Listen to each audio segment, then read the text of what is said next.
But I felt that everybody was missing the big picture here. And the big picture here is that we're in a climate emergency.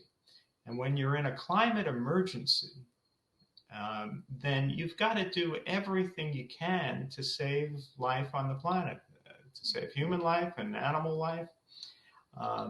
And so you look at the solutions that we've been told about for 30 years, and they all involve fossil fuels. Mm-hmm. We need to carpool. We need to use LED light bulbs.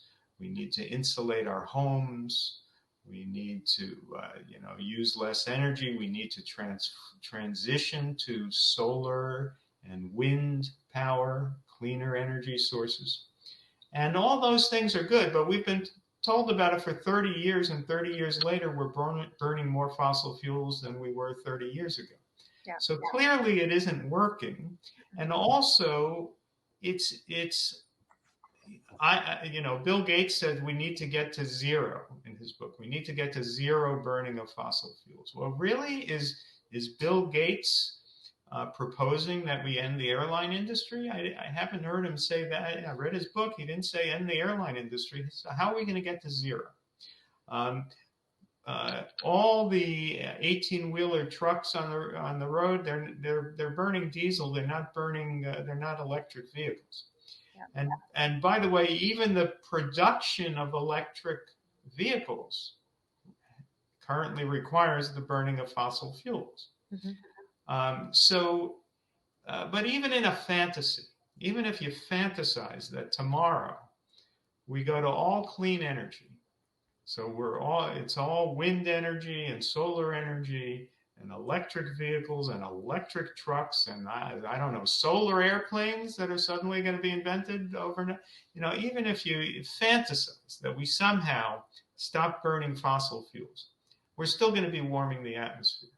And the reason we're still going to be warming the atmosphere is if we're still eating meat and we're still going to have 1 billion plus cows belching methane, we're still going to have methane and nitrous oxide from animal waste. We're still going to be burning forest. We're still, animals are still going to be grazing and degrading the soil. Yeah. And so all those things will be causing more greenhouse gases in the atmosphere, and we won't get to what's called drawdown. Drawdown is when you start reducing the carbon dioxide in the atmosphere.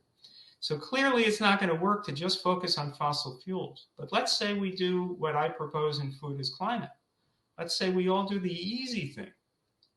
We stop eating meat. We could all do that tomorrow. It's easy. I stopped that first day when I was 17, first day of summer vacation, never looked back. It's the easiest thing in the world. You just stop eating things that are animals because that's not human food. And I don't even understand, frankly, Nivi, I don't understand why people think it's normal to eat cows. Does anybody look at a cow and get hungry? It's just preposterous. So let's stop doing this preposterous thing of eating dead animals, which all the science tells us is not in our interest. It's just preposterous. It makes no sense. Yeah, it causes inflammation. It's bad for our health. It causes heart attack. If we all stop doing this preposterous mistake, we stop making this preposterous mistake, we all stop eating animals, then all that land that's being used for grazing, that is 37% of the non-ice land surface of the earth, we can rewild. And half of it will go back to forest, and the other half will be grassland and some mix of vegetation and grassland. And Silas Rao's paper that he did with a scientist named Atul Jain showed that if we rewild all that land, we're going to get back to pre-industrial age levels of carbon dioxide in the atmosphere. We will solve the crisis. But there's more we can do on top of that. If we stop eating fish, then we're going to have healthier oceans and phytoplankton populations, and more clouds in the atmosphere. Yeah. And so all we have to do is this easy thing. of stopping the foolishness of eating fish, then we could still have airplanes.